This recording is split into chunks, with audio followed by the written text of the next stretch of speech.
What's up, YouTube? My name is Surbjit Singh. I'm a fourth year medical student, a couple months away from graduating. And in today's video, I wanted to share with you the exact email that got me into medical school many years ago. And I already shared my journey on this channel multiple times, but for new viewers, just a little bit more context. For me, my first time I applied to medical school, I only had one interview. I was waitlisted, never got off the waitlist, and I retook the and reason for that was my first MCAT score was 498. I retook the MCAT, got a 498 again, and then reapplied to medical school for the second cycle. And at that time, I got no interviews, and I started studying for the MCAT retake again for the third time in like January, and um, it was around May of that cycle when I was getting ready to reapply to medical school for the third year in a row, and I was still waiting for my MCAT score to come back, that I decided to email the 4 schools that I applied the second cycle, which I only applied to 4 or 5 because of my low scores. But I checked on these schools' websites for the ones where I could find contact information, and my medical school was one of those schools. I'm gonna pop up this email right here. This email was sent on May 10th, where I respectfully just explained how I had applied to the school and I was not selected for the interview, and I wanted to get feedback to improve my application, and also specifically mention in the email my weakness, which was the MCAT, and most importantly, how I took action to address that weakness. I mentioned that this time I took a prep course and I did something different, that I was very confident that I'll get a better score, and I wanted to apply to this school again because I was very interested. And I sent this email on May 10th, and on response to the admissions coordinator, he told me essentially he'll be able to give me better feedback once I get my score back. And I sent a follow-up email when I got my score back to the admissions coordinator detailing my improved score, and that led to an interview very late in the cycle and acceptance. So, and this is something I'm referring to, as I said, I got my score back on May 31st, and right thereafter, I got an interview and I started med school a couple months later.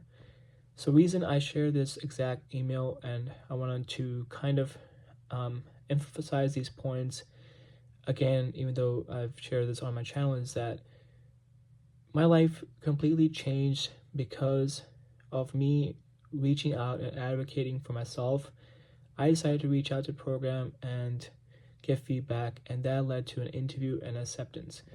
And sometimes that is all it takes. And also, this is a reminder that it is never over till it's completely over. And regardless, even if I had not gotten the late cycle interview and gotten accepted, I would at least receive feedback that would have allowed me to get better and have better chances in the next cycle.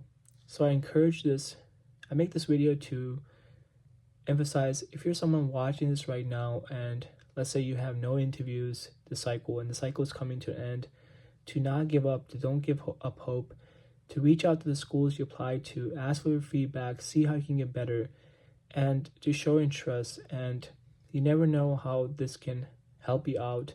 And at its very least, even if it doesn't lead to an interview or acceptance like it did for me, you at least know some kind of direction on how to improve, and you at least put your name out there.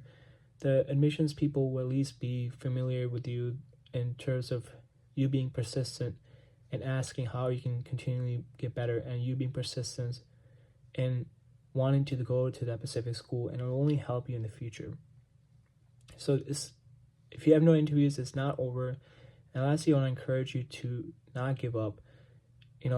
You can feel, in that moment, it can feel like a defeat of another cycle that didn't go the way you wanted to, and it creates a lot of self-doubt whether you'll ever get in. And it's normal to feel those emotions, but regardless of how you feel, the most important thing is to not give up, to continue to move forward despite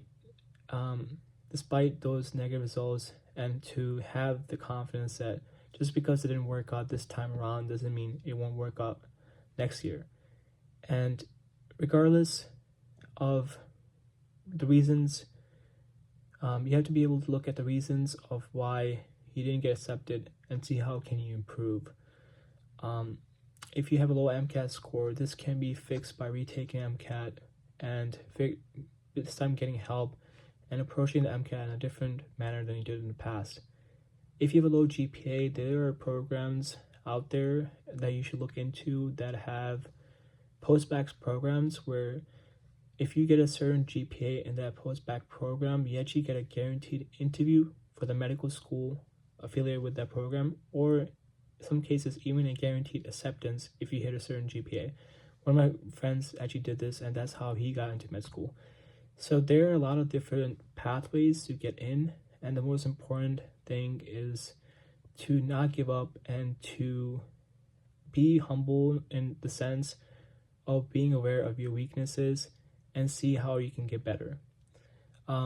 Lastly, as I shared, when it comes to asking for feedback, I think the good way if you do ask for feedback is just to show genuine interest in the school, to be like really respectful, to own up to your weaknesses and your weak points, and also to share what are you doing to address those weak points, how are you going to improve those, and just be just saying that how be grateful if they do reach out back to you and give you that feedback, and then just implementing it and then doing the best you can. So I hope you find this video helpful and you take some words of encouragement, inspiration from this. I just want to say thank you for watching.